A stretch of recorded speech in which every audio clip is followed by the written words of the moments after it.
Es fascinante ver que grandes desarrollos de la ciencia han surgido de la curiosidad estructurada en forma de un experimento imaginado. Es lo que en alemán se denominó un Gedankenexperiment y que fue traducido por Thought Experiment en inglés, un experimento pensado.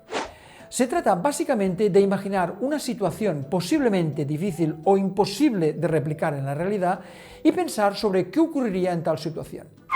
Quizás uno de los Gedankenexperiments más famosos es el del joven Einstein imaginándose cabalgando sobre un rayo de luz y preguntándose cómo vería otro rayo moviéndose paralelo al suyo. Un reto para el pensamiento y la reflexión que, combinado con algunas herramientas físicas no especialmente complejas, le llevó a su teoría especial de la relatividad. Son pues experimentos construidos en la mente, del tipo ¿qué pasaría si?, que obligan a pensar en múltiples posibles explicaciones que pueden ir decantándose hasta destilar algunas explicaciones más plausibles, o sea, más razonables, probables. Un Gedankenexperiment es, por lo tanto, un razonamiento especulativo, una conjetura, un ¿y si?, algo que resulta claramente de un brote de curiosidad. Otro Gedankenexperiment famoso es el del diablo de Maxwell. Fue propuesto por el brillante físico James Clerk Maxwell, el unificador del electromagnetismo, en 1867.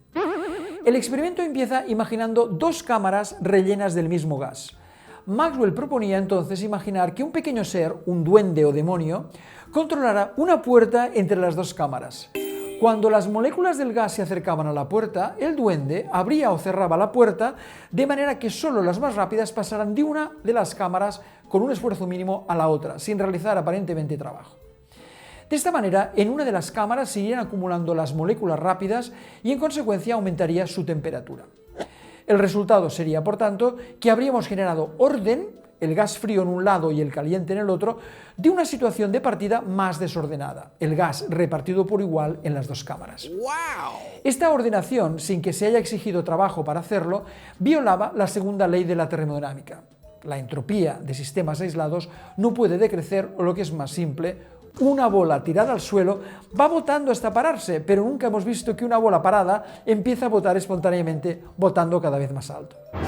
Bueno, no estamos aquí para resolver una aparente contradicción de la física, sino que lo que queremos es remarcar que un experimento imposible de realizar para Maxwell se convirtió en un estímulo para que muchas mentes elucubraran hasta encontrar una solución, que no llegó, por cierto, hasta que Landauer dio una explicación termodinámicamente coherente en 1961.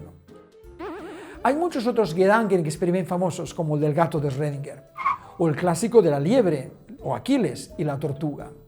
Y también los hay en la filosofía, como el denominado La habitación de Mary, que os animamos a explorar.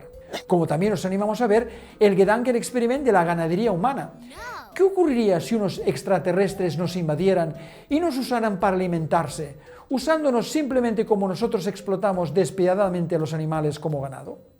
O el Gedankenexperiment de la píldora del amor, que hace que quien la toma se enamora perdidamente de quien se la da. ¿La usarías? ¿O la rechazarías la oportunidad porque querrías que el amor del otro fuera verdadero?